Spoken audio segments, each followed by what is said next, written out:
So for the second part of the Smile Arc post, I just wanted to show really fast in the software how I'm trying to translate that to the real world from the digital world. And if you look at this patient, we noted in the exam that I was pretty happy with the vertical position of the right 1, 2, and 3, but the slight cant was having the upper left 1, 2, and 3 too far gingival, so we need to bring those more occlusally in terms of the setup. And so Smile Arc for me again is looking at how the contour of the lower lip matches with the upper kind of 6 to 8 teeth. And you can kind of see how right now this curvature of the lip looks very appropriate, where we have the canine laterals down a little lower, centrals down a little lower, versus this left side. You can see how we need to extrude the 1, the 2, and the 3.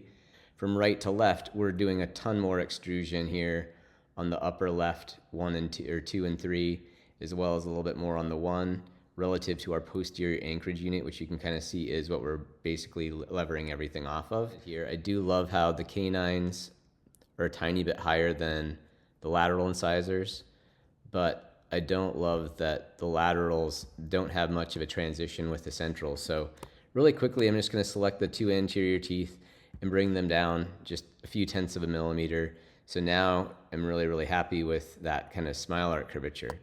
Contrast that to what about the vertical incisal position? And to me, that more has to do with how are we transitioning from the posterior anchorage unit. But as you can kind of see, as we go from the buccal cusp of the 5 to the 4, we have a little bit more of an accentuated extrusion relative to just a 0.5 millimeter, what you would typically get with a prescription.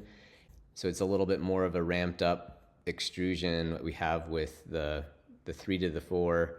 And then you just want to check and make sure that you don't have heavy occlusion on the lower arch when you do that as well.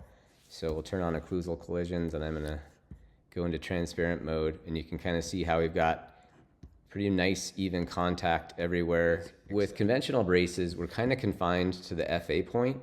However, with custom braces, the beauty of this is I can go in and select the wire plane control function, and on the upper arch, you can see how if I'm happy with that position, great, but I also can adjust where those brackets are. So if you want things to be gingival, as in kind of a traditional Smile Arc protection, I can do that position.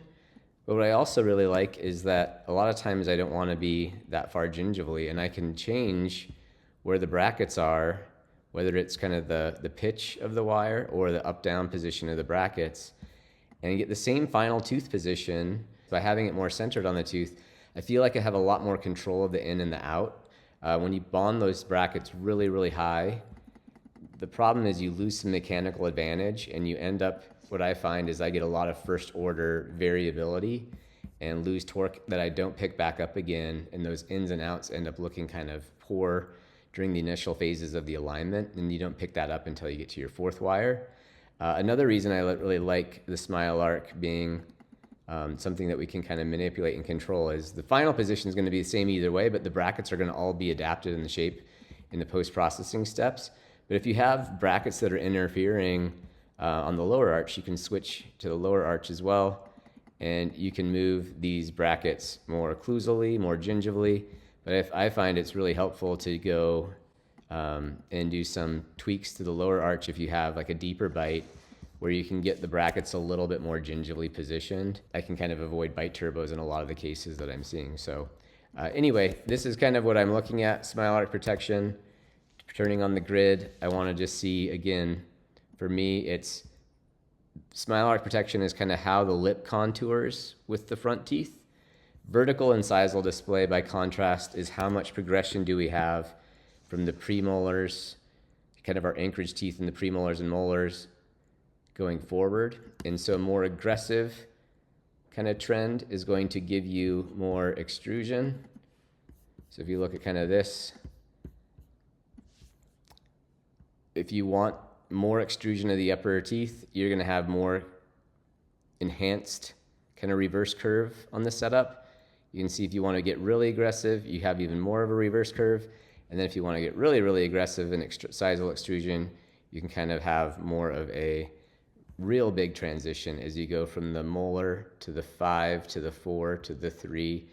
This lets you kind of pick that extrusion just with using straight wire mechanics. But again, the beauty of custom is that you can change this wire plane and deliver the same final result, same biomechanics, and you can actually have it be in a more hygienic place with a little bit more control of the in and out. And the second order, which typically going really gingival, you lose a lot of that control in the early phase of treatment.